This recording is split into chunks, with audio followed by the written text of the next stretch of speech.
اپنا ایک قصہ ہے۔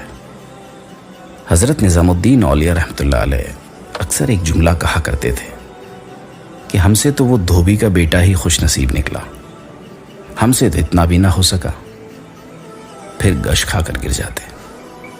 ایک دن ان کے مریدوں نے پوچھ لیا کہ حضرت یہ دھوبی کے بیٹے والا ماجرا کیا ہے؟ آپ نے فرمایا ایک دھوبی کے پاس محل میں کپڑے دھلنے آیا کرتے تھے، اور وہ میاں بیوی کپڑے دھو کر بڑے ہی کرینے سے انہیں تہہ کر کے واپس محل پہنچا دیا کرتے تھے۔ ان کا ایک بیٹا تھا جو جوان ہوا تو کپڑے دھونے میں والدین کا ہاتھ بٹانے لگا، یعنی ماں باپ کا ہاتھ بٹانے لگا۔ کپڑوں میں شہزادی کے کپڑے بھی تھے، جن کو دھوتے دھوتے وہ شہزادی کے نادیدار عشق میں مبتلا ہو گیا۔ محبت کے اس جذبے کے جاگ جانے کے بعد اس کے تیور تبدیل ہو گئے۔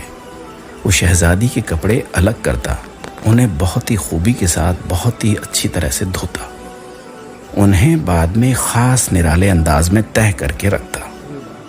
سلسلہ چلتا رہا۔ آخر والدہ نے اس تبدیلی کو نوٹس کیا، دھوبی کے کان میں خسر پسر کی کہ لگتا ہے یہ سارے خاندان کو ختم کروائے گا، یہ تو شہزادی کے عشق میں مبتلا ہو گیا ہے۔ والد نے بیٹے کے کپڑے دھونے پر پابندی لگا دی۔ ادھر جب تک لڑکا محبوب کے زیر اثر محبوب کی کوئی خدمت بجا لاتا تھا، محبت کا بخار نکلتا رہتا تھا، مگر جب وہ اس خدمت سے ہٹا دیا گیا، بیمار پڑ گیا، چند دن کے بعد فوت ہو گیا، یعنی مر گیا۔ ادھر کپڑوں کی دھلائی اور تہہ بندی کا انداز بدلا تو شہزادی نے دھوبن کو بلا بھیجا۔ اس سے پوچھا کہ میرے کپڑے کون دھوتا ہے؟ دھوبن نے جواب دیا، شہزادی عالیہ میں ہی دھوتی ہوں۔ شہزادی جی نے کہا کہ پہلے کون دھوتا تھا؟ دھوبن نے کہا میں ہی دھوتی تھی۔ شہزادی نے اس سے کہا اچھا یہ کپڑا آپ طے کریں۔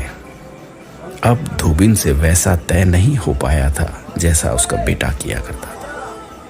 شہزادی نے اسے ڈانٹا کہ تم جھوٹ بولتی ہو، سچ سچ بتاؤ ورنہ سزا ملے گی۔ دھوبن کے سامنے کوئی دوسرا راستہ نہیں تھا، کچھ دل بھی غم سے بھرا ہوا تھا۔ وہ زار و قطار رونے لگی اور سارا ماجرا شہزادی سے کہہ سنایا۔ شہزادی یہ سب سن کر سناٹے میں آ گئی۔ پھر اس نے سواری تیار کرنے کا حکم دیا اور پھر شاہی بگی میں سوار ہو کر پھولوں کا ٹوکرا لے کر مقتول محبت کی قبر پر سارے پھول چڑھا دیے۔ زندگی بھر اس کا یہی معمول رہا، وہ ہر سال اس کی برسی پر پھول چڑھانے اس کی قبر پر ضرور جاتی۔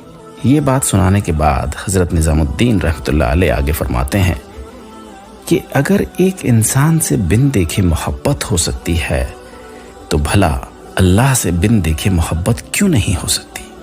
ایک انسان سے محبت اگر دوسرے انسان کے مزاج میں تبدیلی لا سکتی ہے، وہ اپنی پوری صلاحیت اور محبت اس کے کپڑے دھونے میں لگا سکتا ہے، تو کیا ہم اللہ کی عبادت میں نماز پڑھنے میں دل و جان سے اپنی محبت اور صلاحیت نہیں لگا سکتے؟ مگر ہم لوگ بوجھ اتارنے کی کوشش کرتے ہیں۔ اگر شہزادی محبت سے تہہ کیے ہوئے کپڑوں کے انداز کو پہچان سکتی ہے تو کیا ہمارا رب محبت سے پڑھی گئی نماز اور پیچھا چھڑانے کے ارادے سے پڑھی ہوئی نماز کو نہیں سمجھتا؟ حضرت نظام الدین رحمۃ اللہ علیہ آگے فرماتے ہیں وہ دھوبی کا بچہ اس وجہ سے کامیاب ہے کہ اس کی محبت کو قبول کر لیا گیا، جبکہ ہمارے انجام کا کوئی پتہ نہیں قبول ہوگی یا منہ پر مار دی جائے گی۔ اللہ جس طرح ایمان، نماز، روزہ کا مطالبہ کرتا ہے، اسی طرح محبت کا بھی تقاضا کرتا ہے، جو کوئی مستحب نہیں فرض ہے، مگر ہم غافل ہیں۔ پھر فرماتے ہیں اللہ کی قسم اگر یہ نماز نہ ہوتی تو اللہ سے محبت کرنے والوں کے دل اس طرح پھٹ جاتے جس طرح دھوبی کے بچے کا دل پھٹ گیا تھا۔ یہ جو لوگ ساری ساری رات نمازیں پڑھتے رہتے ہیں، ایسے ہی نہیں پڑھی جاتی۔ کوئی جذبہ ہے جو انہیں پوری پوری رات اللہ کے سامنے کھڑا رکھتا ہے۔ اللہ تبارک و تعالی ہم سب کو اخلاص